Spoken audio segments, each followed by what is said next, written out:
শুভেন্দুর গড়ে ধরাশায়ী বিজেপি। এগরার সমবায় ভোটে তৃণমূল প্রার্থীদের জয় জয়কার। রাজ্যের বিরোধী দলনেতা শুভেন্দু অধিকারীর গড়ে ধরাশায়ী হল বিজেপি। পূর্ব মেদিনীপুর জেলার এগরা 2 নম্বর ব্লকের শ্যাম হরিবার চিরুলিয়া সত্য সেবক সমবায় কৃষি উন্নয়ন সমিতির নির্বাচনে জয় জয়কার তৃণমূল প্রার্থীদের। 9টি আসনের 9টি আসনই দখল করল রাজ্যের শাসক দল। তবে এদিন 9টি আসনেই নির্বাচন হয়েছে। বুধবার সকাল থেকে কড়া পুলিশি নিরাপত্তায় এগরা 2 নম্বর ব্লকের বাসুদেবপুর গ্রাম পঞ্চায়েতের শ্যাম হরিবারে নির্বাচন শুরু হয়। বিকেল না গড়াতেই সবকটি আসনে জয়ী হয় তৃণমূল।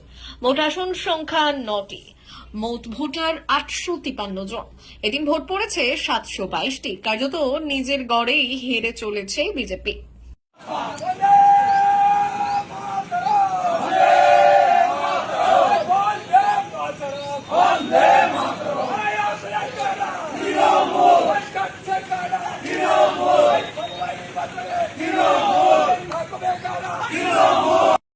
বিজেপি নেমেছিল আমাদের বিরুদ্ধে এবং কুৎসা করেছিল। ওদের ব্লক নেতৃত্ব, জেলা নেতৃত্ব এখানে পড়েই রয়েছিল কয়েকদিন ধরে এবং অপপ্রচার করেছিল।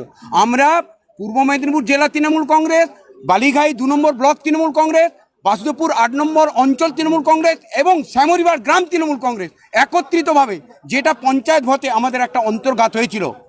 কিছু দুশ্মন লোক, কিছু বাজে লোক যারা তৃণমূল কংগ্রেসকে ভালোবাসে না, এরকম ঢুকে পড়েছিল, বেনেজল ঢুকে পড়েছিল। এবারে লড়াই হয়েছে শুধু একটি ব্যক্তির বিরুদ্ধে নয়, ওই ব্যক্তি আশ্রয় নিয়েছে বিজেপিতে। বিজেপি এইরকম কিছু লোককে আশ্রয় দিয়েছিল, ভেবেছিল ওকে নিয়ে বিরাট একটা কিছু করে নেবে। সেটা জনগণ যোগ্য জবাব দিয়েছে।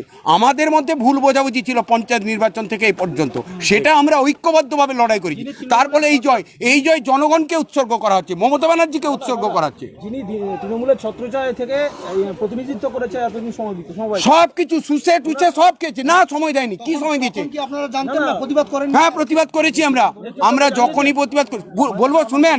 এখানে 2 জন কর্মচারীকে নিয়োগ করা হয়েছিল। সেই কর্মচারীরা যখন সুনীল বাবুর দোষ ত্রুটি কিংবা সমিতি পরিচালনার ক্ষেত্রে দোষ ত্রুটি ধরেন, সেই 2 জনকে ছাঁটাই তিনি করেছেন। এর থেকে আর বড় প্রমাণ কি হতে পারে? এবং সমিতি আমাদেরকে 19 জনকে নিয়ে একটা আলোচনা সভা ডেকেছিলেন। এখানে যারা এসেছিলেন, অফিসাররা সব এসেছিলেন, তারাই ওনাদের সামনে বলে দিচ্ছিলেন সমিতি লস। তিনি যদি এত ভালো লোক, তিনি যদি এত সময় দেন, এখানে তাহলে লস কেন? সেই সাফল্য তিনি নিতে পারতেন, তাহলে পাননি কেন? হ্যাঁ, এগুলো জানানো হয়েছিল। আমাদের নেতৃত্ব বলেছেন যে আমাদের ঐক্যবদ্ধ লড়াই করতে হবে। এখানে বোর্ডে না এলে তো আমরা কিছু করতে পারবো না বাইরে থেকে, তো বোর্ডে এসেছি, আমরা সেগুলো দেখভাল করব। ওনার যে সমস্ত কারচুপিগুলি হয়েছে সেগুলো জনগণকে কথা দিয়েছি, আমরা সেগুলো ফাইল সব খুলবো, অবশ্যই খুলবো। এবং আমরা চেষ্টা করব জনগণকে সেই সাফল্যটা দেওয়ার। তারা যে জনগণ যে আশায় আমাদেরকে ভোট দিয়েছেন, অবশ্যই 100% না হোক, আমরা তাদের